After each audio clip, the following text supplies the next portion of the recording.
Shri Jayaprakash Narayan ji, founder and president of the Loksatta party. So Jayaprakash ji, wonderful to see you again. Thank you so very much. Dr. Jayaprakash Narayanan is a physician, so he's a real doctor, unlike me. I'm not a doctor by education and training. And he went into the Indian administrative service in the aftermath of the emergency and the failure of the Janata experiment. He was a topper in the IAS exam, and during the 16 years of distinguished public service in various capacities, he acquired a formidable reputation in the erstwhile state of Andhra Pradesh. And I mean, I can also attest to that, Jayaprakash ji. I've talked to some civil servants in Andhra, and they do talk about you, right? Let me just end it here, end it at that. Now, to translate his vision into practical reality, Dr. Jayaprakash Narayan resigned from the Indian Administrative Services in 1996 and worked with like-minded colleagues for the formation of Loksatta, which has emerged as India's leading civil society initiative for governance reforms. This is a topic close to my heart as well, Dr. Jayaprakash Narayan. So it will be wonderful to hear you. Also, in a lighter vein, strictly in a lighter vein, both in the previous session as well as this session, we've had the main speaker who has been an IAS officer earlier and has then resigned. So I hope nobody here takes the message that we are encouraging people to resign and only inviting such people. But thank you so very much, and over to you, Dr. Narayan.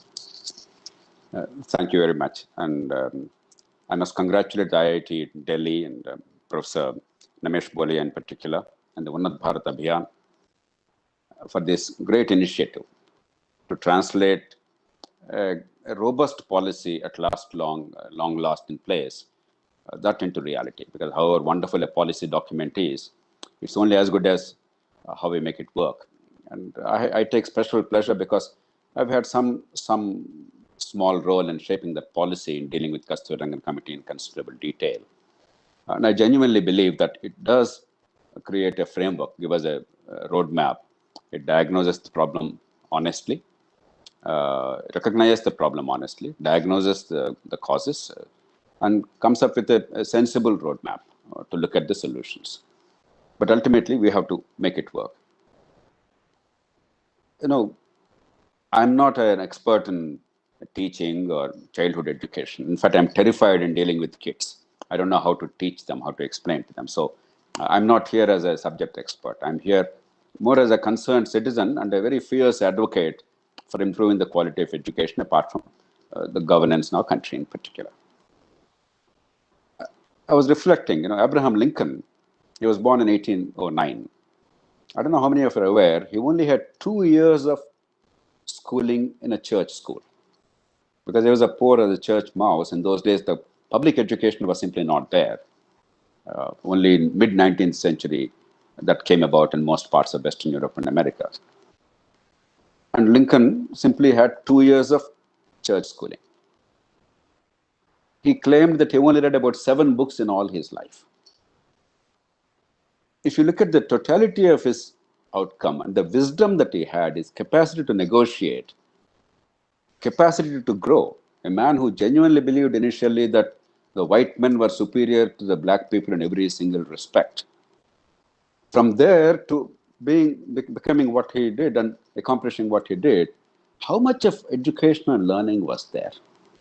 Where did that come from? Not all of it came from classrooms. It came from life. It came from peers. It came from experience.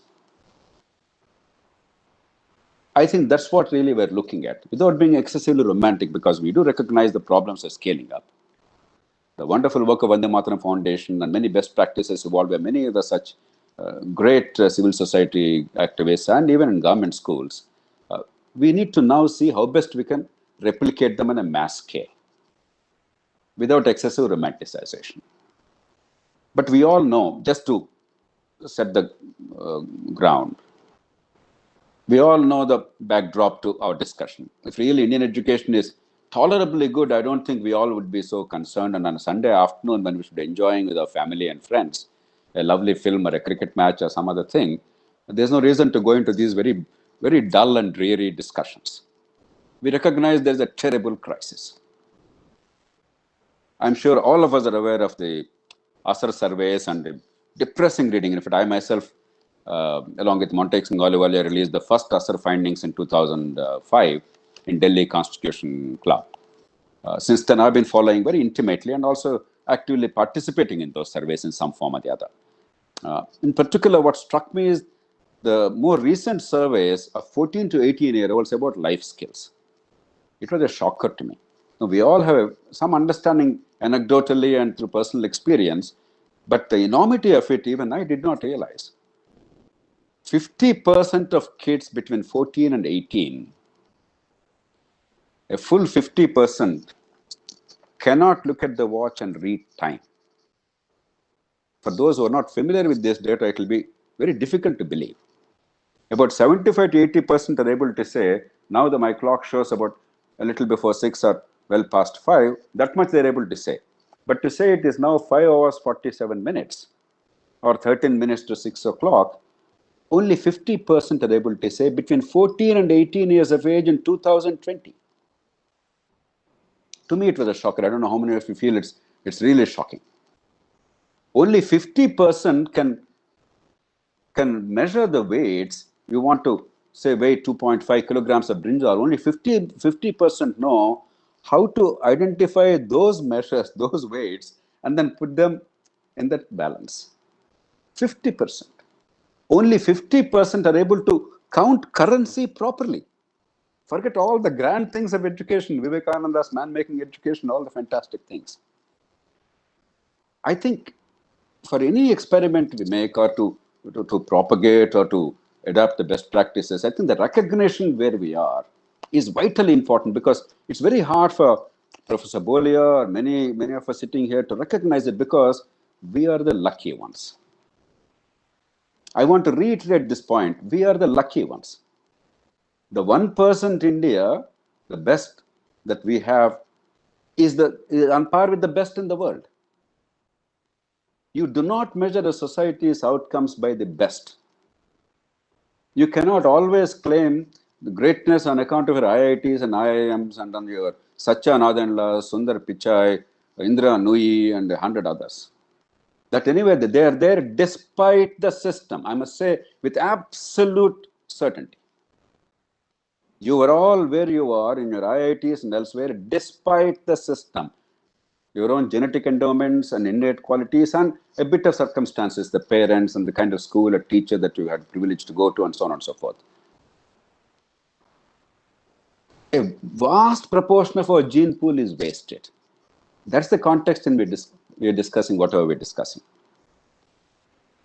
The other point that we don't recognize easily, and as I grow older, I recognize increasingly, but it's a little difficult for us, because studying and learning and the hunger and appetite for knowledge is natural for a certain small proportion of population.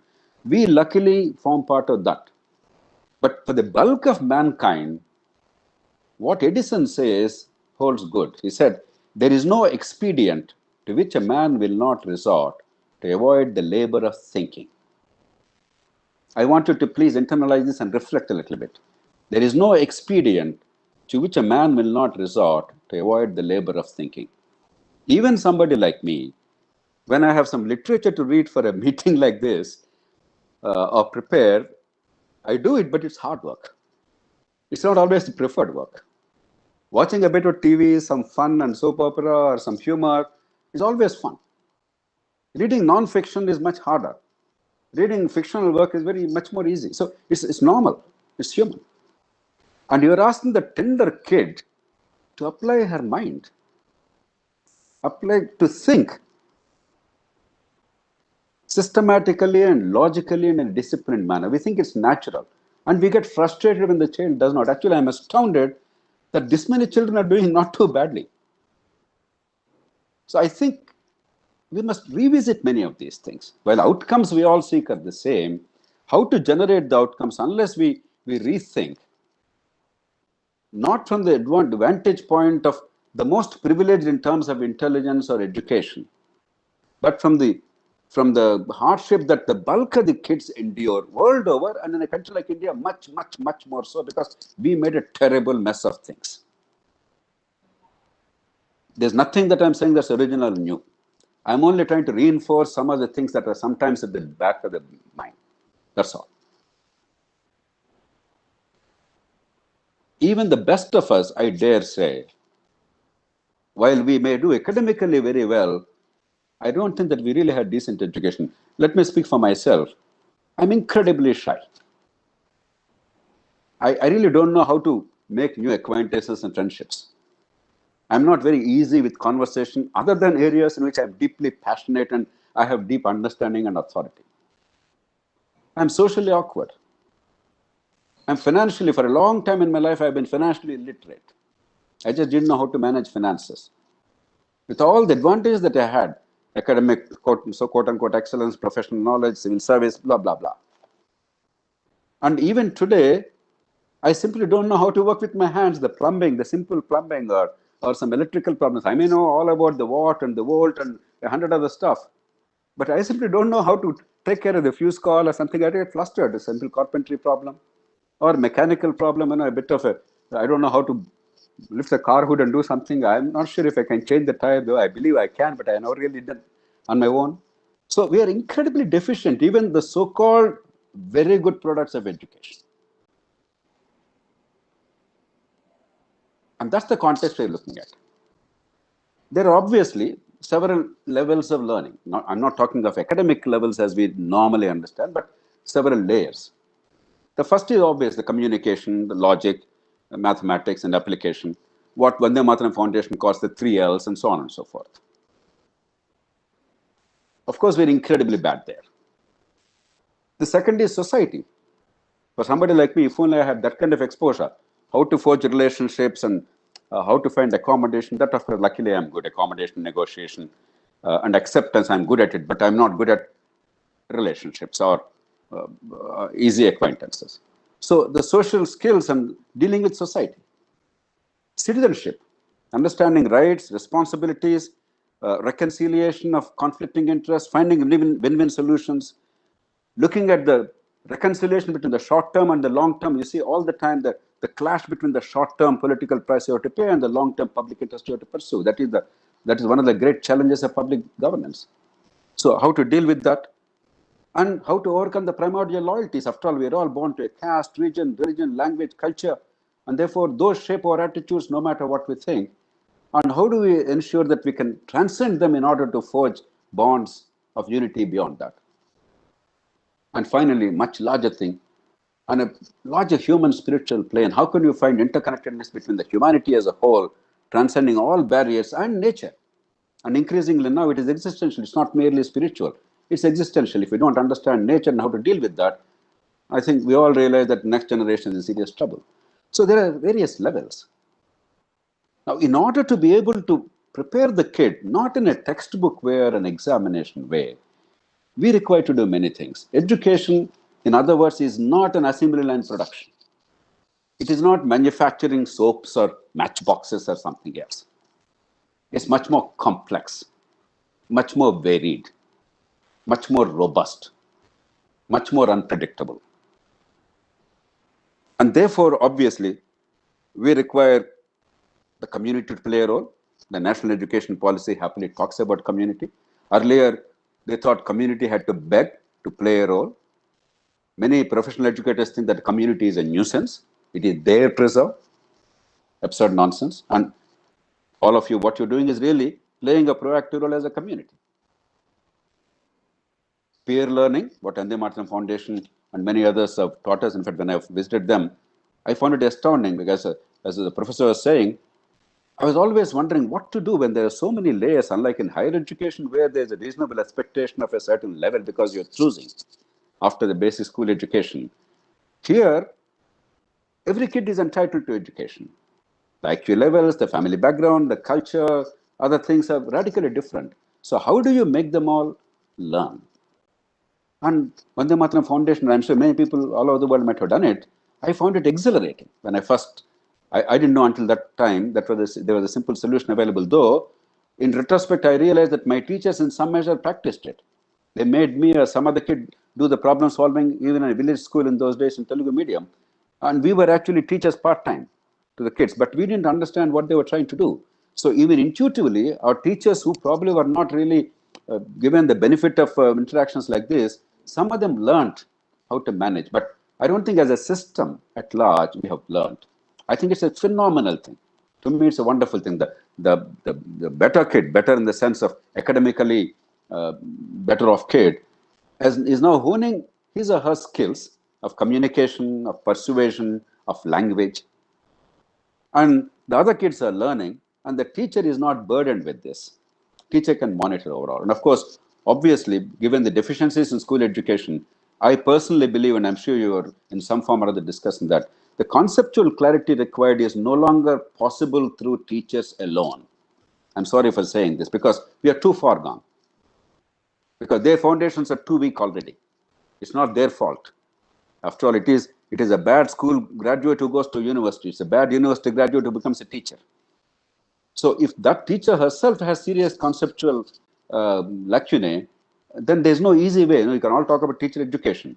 That's where I think online learning of at least the basic concepts. You don't even have to have online. Simply the electronic products, what khanacademy.org are doing, many others are doing, explain the concept in simple, lucid terms without mistakes and make the application a little easy. That can be a teaching aid. So if we integrate some of these things, then vocational skills we're all talking about. I don't say how we're going to acquire vocational skills merely by classroom instruction. I remember in the National Academy during our training, we had terribly boring but incredibly important lectures we all ignored. Somebody came, I don't know from where, our director arranged those lectures on handling a car, the car engine, the mechanical aspects of the car. Trust me, we got nothing out of it. None of us. It was terribly boring. It's incredibly important. Even at the IAS level, if that's the way we teach and we get nothing out of it, obviously there's a different way of doing it. That is repair learning and community participation, so on and so forth. And obviously the foundational skills that we're talking about. Twinning of schools, when the Mataram Foundation is practicing and the policy looks at it. Therefore, how do we really go out of the isolated thing? Even higher education in India is in splendid isolation. We're all very incestuous as a culture. Even the IITs, the other day when I was in one of the IITs, I asked the director, IITs are doing a great job, but are you guys meeting once in a while to look at the best practices of each other, share them? The answer I got was not particularly enthusiastic, to be truthful. Even when you're doing great work, I don't think there is a transfer of those learnings and appreciation of that and adaptation of the best practices. So we're somehow inimical to that. Each one has to innovate and then reject the predecessor's practice. That is the normal Indian approach. I think we have to figure out how the twinning of schools and other innovative practices, they can quickly spread and become infectious. And of course, the extracurricular activity and fusing the curricular and extracurricular. And that's one of the key challenges of the education policy.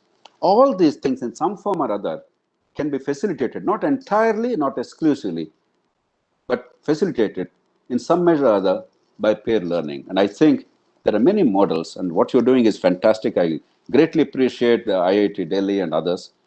We require some of the finest minds. I think many of us, including me, we have never understood the complexity of early child education, because it's easy for us to grapple with high school education or college education. Because we don't understand early child education, we pretended that would happen naturally. Even as a parent, I think I'm guilty of that. I think you're grappling with the complex challenge of how to make the child's mind flower at an early age. I'm grateful to you for that. And I'm sure, I'm a great optimist. I believe the demand side in India is supremely strong. The poorest in India, a rickshaw puller, a vegetable vendor, a person who has very little means is willing to sacrifice enormously for the kids and spend disproportionate money, huge sums out of pocket to give the children a head start. But the tragedy is that money is wasted, private or public, except in a few schools, except in case of a few kids. Most of the kids are not able to fulfill their potential. Let me conclude with one sad number again, but only to motivate us, because I believe that our kids are bright, our society has a culture of learning, our parents sacrifice a great deal, our demand is wonderful. We have all ingredients except a terrible manner of imparting education. But the sad number is only 1% of our school kids are comparable to global standards in the better off countries. 1%. You all belong to that 1%. About 15-20% are below global standards, but they can catch up because of a variety of factors. about 80% are absolutely nowhere in the reckoning. I want you to sear these things in memory. You know everything, but I want us to focus on that, because if you are looking at Unnat Bharat, it cannot be one Unnat professor. It cannot be one Unnat chief executive. It cannot be one Unnat scientist. We need all of them, but we need much more. I'm grateful to you for your wonderful contribution, and I'm optimistic that in the next few years, if you apply the right tools, adopt the right practices, and move the right levers of change, we can bring about substantial transformation. We will not become a Norway or something overnight. We are now at 20 level. There's no point aiming at 100 overnight.